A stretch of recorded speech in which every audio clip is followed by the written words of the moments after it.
Qual a relação direta entre o Espírito Santo e o Reino de Deus no ministério de Jesus?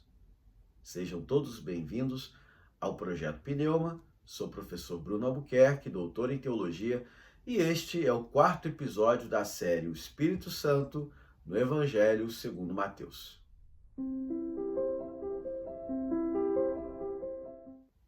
Afinal, o que é o Reino de Deus?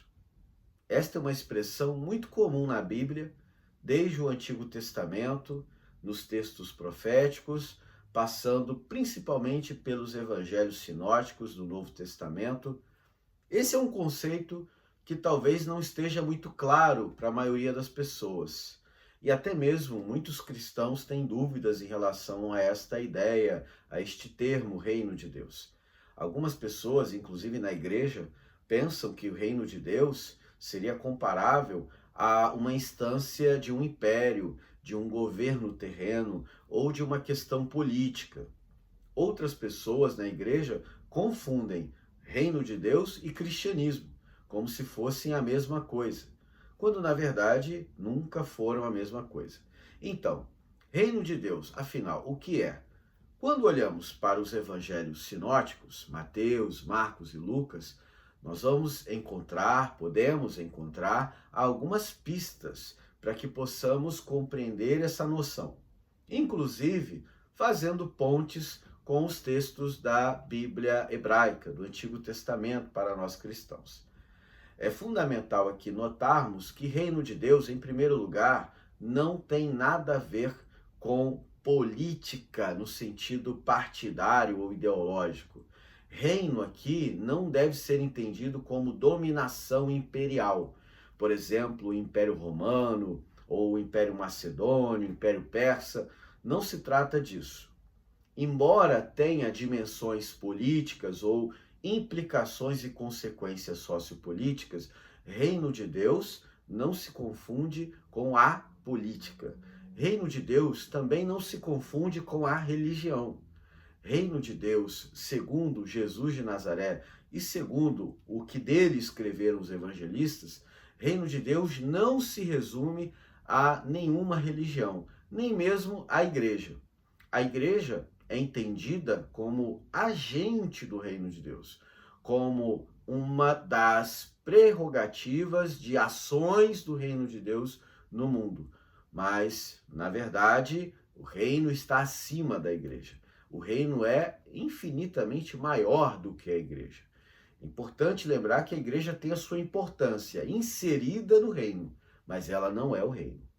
Agora, fundamental aqui também percebermos um dos textos mais importantes que articulam a obra do Espírito com o reino de Deus.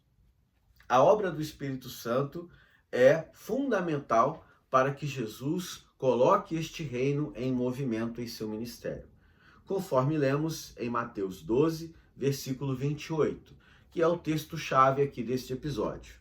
Mateus escreve o seguinte: Jesus disse: "Mas se eu expulso os demônios com o Espírito de Deus, é porque chegou até vós o reinado de Deus." O reino de Deus chegou até vós.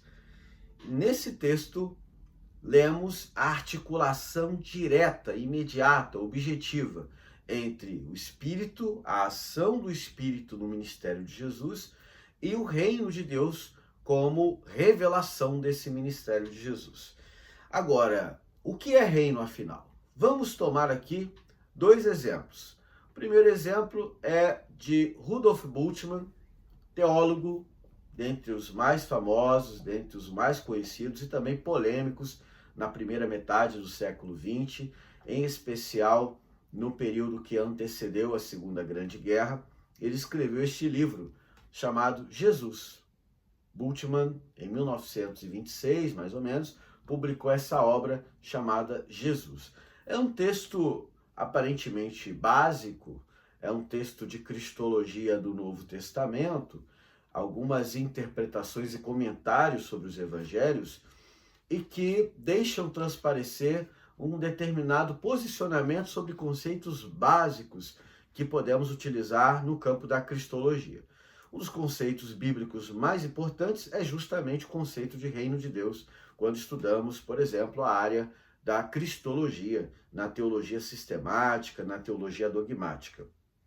E aí Bultmann pergunta o seguinte: Bultmann foi um teólogo alemão, pastor luterano, dentre os mais conhecidos, ou talvez o mais conhecido intérprete do Novo Testamento em seu tempo. Ele conhecia muito bem o grego, era um grande exegeta, formou inúmeros comentaristas e teólogos piedosos, homens com muita qualidade acadêmica, ali tanto na primeira como na segunda geração, ali depois da Segunda Grande Guerra, ali pelos anos 50, os anos 60, Bultmann deixou um legado, inclusive dialogando com filósofos como Martin Heidegger, dialogando com pensadores de diversas frentes teológicas, ideológicas, de filosofia. Então, Bultmann é considerado um dos grandes teólogos do século XX, respeitado até pelos católicos, respeitado por outras tradições evangélicas, mas ele, inclusive, ele foi um tanto criticado nos seus métodos de interpretação, na medida em que ele desacreditava em determinados textos, parecia dar a entender que ele não acreditava nos milagres como ações, como eventos literais no relato dos evangelhos. Mas aqui, nesse texto, que é um dos seus mais, digamos, um dos seus mais primitivos, um dos mais antigos textos de Bultmann, talvez um dos textos ainda da sua primeira leva de escritos da juventude, nesse texto, Bultmann traz uma referência muito feliz ao reino de Deus. E ele pergunta, então, o que significa o reinado de Deus? Uma das traduções para reino de Deus também é reinado de Deus ou senhorio de Deus. Como devemos concebê-lo? Em um primeiro momento, a resposta é simples. O reinado de Deus representa a salvação para o ser humano, mais precisamente a salvação escatológica, que põe um fim a toda forma de vida terrena. Essa salvação é a única salvação de que se pode falar. Justamente por isso, ela exige do ser humano a decisão. Não se trata de algo que possa ter ao lado de outros bens, de algo que possa ser objeto de nossos esforços ao lado de outros interesses.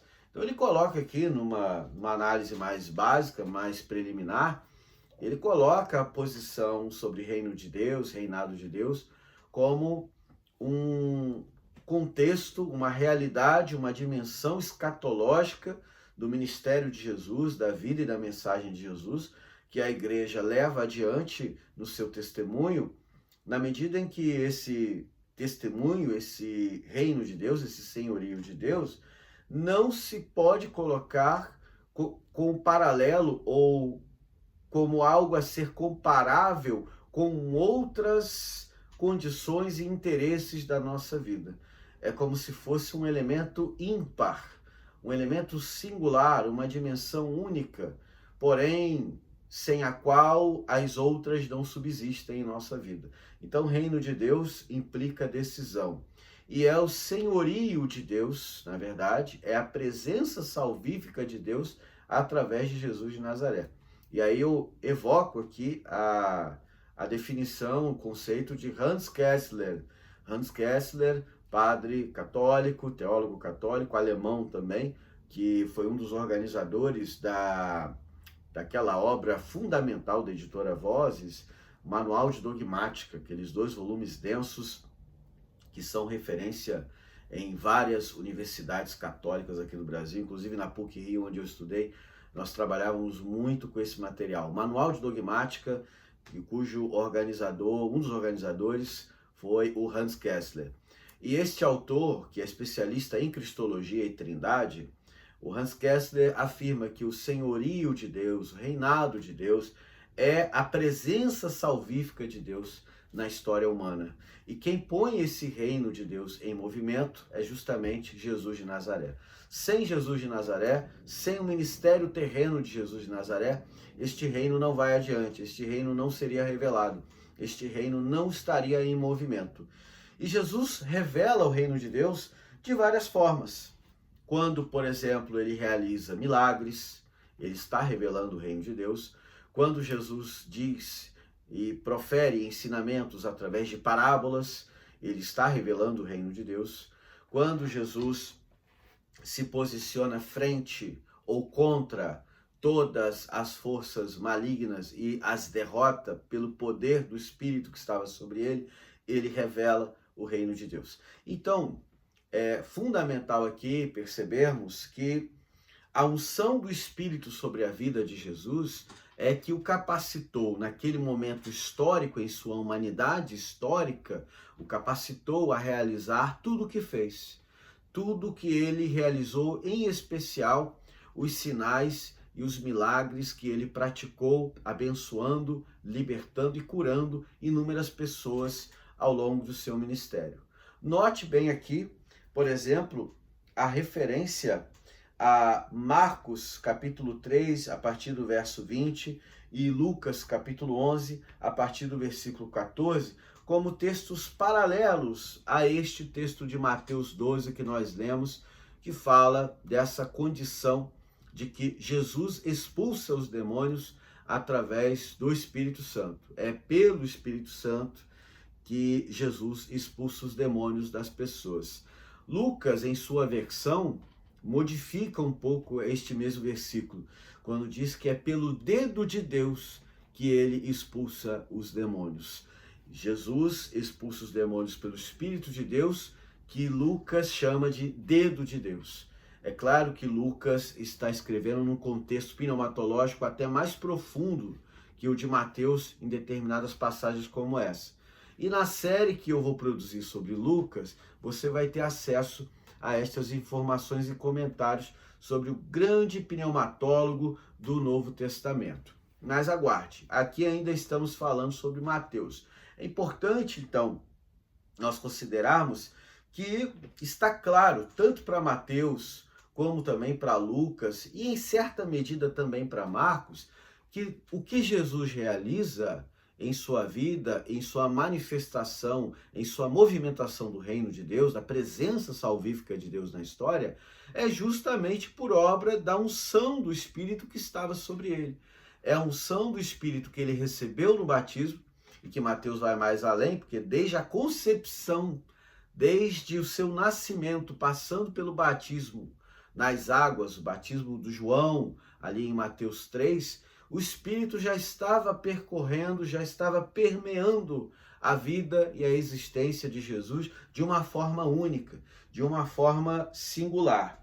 Então, Lucas, lá no capítulo 10, versículo 38 de Atos, diz que Jesus de Nazaré foi ungido, ou seja, Deus ungiu a Jesus de Nazaré com o Espírito Santo e com poder e com virtude, e que passou fazendo bem e curando a todos os possuídos ou aprisionados pelo diabo, porque Deus estava com ele. Esse texto de Lucas, lá em Atos 10, 38, Atos não é o capítulo 2 aqui do Pentecostes, mas é o capítulo 10, lá dos episódios da casa de Cornélio, do derramamento do Espírito, fala justamente sobre a unção que estava sobre Jesus, que é compartilhada com a igreja, o poder que estava sobre Jesus também é compartilhado com a igreja, naquele contexto de Atos 10, Pedro anunciando o evangelho aos da casa de Cornélio e outros que estavam presentes.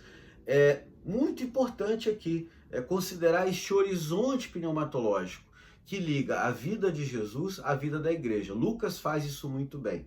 Mateus está aqui em um outro contexto, em que a comunidade aparece talvez em dúvidas sobre o messianismo de Jesus, sobre o que é de fato o reino de Deus, e Mateus deixa claro que é justamente através desta unção que ele recebeu no início, é que ele pode realizar tudo. Embora ele seja Deus, também ele era humano. E naquela condição de homem, ele ficou sob a disposição, ou à disposição do Espírito que ungiu para esta missão de anunciar o reino de Deus. Esse texto em que Jesus estava sendo acusado de expulsar os demônios pelo poder de Satanás ou de Belzebu, Nós, inclusive, já estudamos essa passagem na versão de Marcos, quando se fala sobre a blasfêmia contra o Espírito Santo. Não vou voltar a esse tema aqui em Mateus. Agora, em Mateus, eu estou fazendo um outro recorte, que é sobre o Espírito de Deus, que Mateus apresenta aqui como o grande protagonista desse episódio. Então, Mateus acrescenta o protagonismo do Espírito de forma mais explícita, dizendo que é pelo Espírito de Deus, que é com o Espírito de Deus que ele expulsa os demônios e é por ele que o reino chega até nós. Mateus acrescenta o Espírito de Deus aqui, porque esta passagem, esse versículo está totalmente ausente em Marcos. Então, Mateus acrescenta e Lucas também. Note que esse texto ele vai dialogar com vários episódios, com diversos episódios da vida do ministério de Jesus. Por exemplo, o batismo. O batismo lá em Mateus capítulo 3, que também é mencionado em Marcos, também é mencionado por Lucas, também uma referência em João. A tentação de Jesus, que foi possibilitada pela ação do Espírito sobre ele, que já estava sobre ele.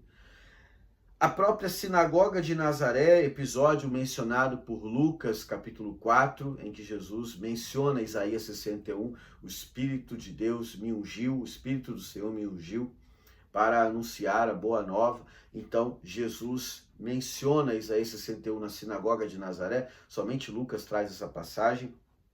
João Batista, quando está preso em Mateus 11, no capítulo anterior ao que lemos, em Mateus 11, João Batista preso, manda alguém perguntar a Jesus se ele de fato era o Messias ou se deveriam esperar outro. Então João, diante da sua crise final, na sua prisão, no seu momento de prisão, ele tem esta dúvida e ele precisa dessa confirmação. E a resposta de Jesus é a seguinte: ide informar a João sobre o que ouvis e sobre o que vedes. Cegos recobram a visão, coxos caminham, leprosos são purificados, surdos ouvem, mortos ressuscitam, pobres recebem a boa notícia, o evangelho.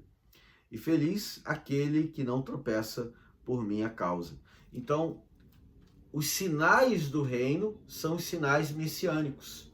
Então, João Batista não deveria estar confuso com essa questão. Mateus acrescenta aqui o Espírito, no capítulo 12, como este mediador, como este agente, com este ser que está ativo no ministério de Jesus e através dele movimentando, revelando o reino de Deus aos seus interlocutores. E agora eu quero, além dessa reflexão breve que eu fiz sobre o Espírito Santo, a pneumatologia dos milagres de Jesus, vale aqui compreender algumas consequências que nós podemos extrair dessa passagem. É fundamental aqui, em primeira mão, em primeiro momento, afirmar que o milagre ele nunca pode ser tomado como uma finalidade da nossa vida, como um fim em si mesmo. O milagre, segundo Jesus e segundo a Escritura como um todo, é um meio para chegarmos ao reino, ou um meio para a restauração e a libertação mais ampla do ser humano. O milagre não deveria ser visto como uma finalidade absoluta, mas como um meio. Tanto é que o mesmo Bultmann, em outra obra, no livro Milagre, Bultmann, ele, embora polêmico na sua compreensão dos milagres no plural, ele é muito enfático e muito profundo quando ele afirma que o grande milagre que Jesus fez em nós é o perdão. Este é o maior milagre que Jesus deseja fazer na humanidade, que ele deseja realizar na humanidade. O perdão, a aniquilação ou apagamento das culpas pelos nossos pecados. E aí eu quero trazer um limiar com algumas lições ou alguns pontos que podemos extrair dessa passagem. O primeiro é o cuidado que devemos ter com igrejas e cultos que priorizam milagres e sinais, porque os sinais, por si só, não geram a fé no coração das pessoas, não geram a fé no coração de ninguém. Eu faço menção aqui ao Salmo 106, verso 8 em diante. Diz assim: Não obstante, ele, o Senhor, o salvou por amor do seu nome, para fazer conhecido o seu poder. Repreendeu também o mar vermelho, e este se secou, e os fez caminhar pelos abismos como pelo deserto, e os livrou da mão daquele que os odiava, e os remiu da mão do inimigo.